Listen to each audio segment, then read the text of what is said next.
एक कहानी एक ऋचा नाम की लड़की की है। कॉलेज का पहला दिन था। सभी के सामने नए नए चेहरे थे। सभी लोग इन्हीं नए चेहरों से अपनी पहचान बनाने में लगे थे।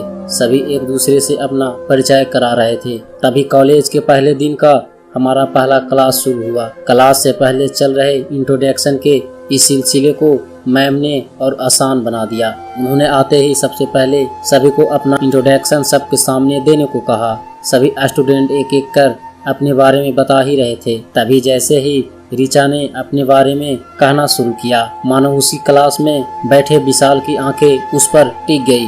विशाल बड़े ही गौर से ऋचा का इंट्रोडक्शन सुनने लगा और उसे एक टक्के देखने भी लगा।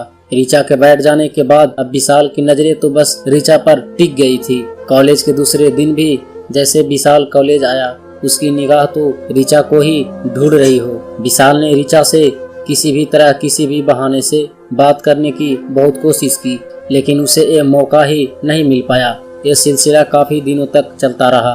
तभी एक दिन कॉलेज में एक असाइनमेंट के लिए एक ग्रुप बनाया गया, जिसमें ऋचा और विशाल का नाम एक ही ग्रुप में था। ये सुन विशाल बहुत खुश हो गया। आखिर अब उसे ऋचा से दोस्ती करने का मौका जो मिल गया, और वो इस मौके को किसी भी हालत में गंवाना नहीं चाहता था। और हुआ भी ऐसा ही। साथ असाइनमेंट बनाते हुए ऋचा और विशाल में बातचीत शुरू हुई और फिर देखते ही देखते दोस्ती भी हो गई। समय के साथ साथ अब ऋचा और विशाल काफी अच्छे दोस्त बन चुके थे, लेकिन ऋचा और विशाल की दोस्ती धीरे धीरे कुछ ज्यादा ही बढ़ने लगी। फिर एक दिन मौका देखकर विशाल ने ऋचा को प्रपोज कर दिया। ऋचा भी विशाल को मना नहीं कर पाई, क्योंकि कहीं न कहीं उसके दिल में विशाल के लिए प्यार वाली फीलिंग आ चुकी थी। अब दोनों दोस्त के साथ एक लवर भी बन चुके थे, इसलिए कॉलेज के बाद भी दोनों का मिलना जुलना जारी रहा। अब तो पूरे क्लास को भी ऋचा और विशाल की लव स्टोरी के बारे में मालूम हो गया था। विशाल हमेशा ऋचा को महंगे महंगे गिफ्ट देता और ऋचा भी प्रोजेक्ट बनाने में विशाल की हेल्प करती। सभी कहते हैं ऋचा और विशाल एक दूसरे के लिए ही बने हैं, यानी कि ये परफेक्ट कपल है। ऋचा भी हमेशा विशाल से शादी के लिए पूछती थी, तो अब विशाल हमेशा ऋचा को भरोसा दिलाता कि अब वो उसके बिना नहीं जी सकता। 3 साल तक तो दोनों का रिलेशन बहुत अच्छा चला, लेकिन कॉलेज के बाद अब रिया और विशाल का मिलना काफी कम हो गया। ऋचा के फोन करने पर भी विशाल ठीक से उससे बात नहीं करता कि वह अपने पापा के बिजनेस में ध्यान दे रहा है। हालांकि ऋचा ने अपने घर में भी विशाल के बारे में सब कुछ बताया था, इसलिए उसके घर वालों भी अब उस पर विशाल से शादी का दबाव बनाने लगे। लेकिन अब ऋचा अपने घर वालों को भी कोई जवाब नहीं दे पा रही थी। फिर एक दिन ऋचा विशाल के पापा के रेस्टोरेंट पर पहुंच गई।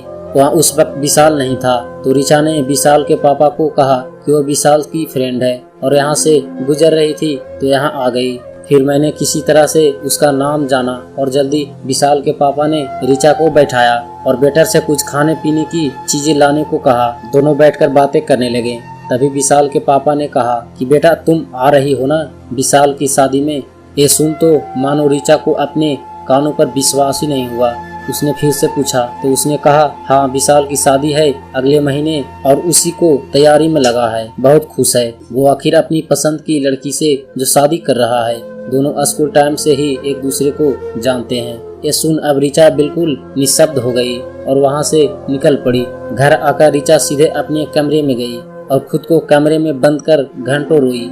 ऋचा ने अपने माँ और पापा को इस विषय में बताया तो उन्होंने ऋचा को किसी तरह समझाया कि जिंदगी में अब तुम्हें आगे बढ़ना चाहिए और भविष्य के बारे में सोचना चाहिए। जो गुजर गया वो गुजर गया, अब उसके बारे में सोचकर अपनी आगे की जिंदगी खराब मत करो। लेकिन ऋचा अभी भी विशाल को भुला नहीं पाई और रोज रात को रोते हुए अपने दिल को दिलासा देते हुए कहती तो क्या हुआ जो इश्क दिल टूट गया।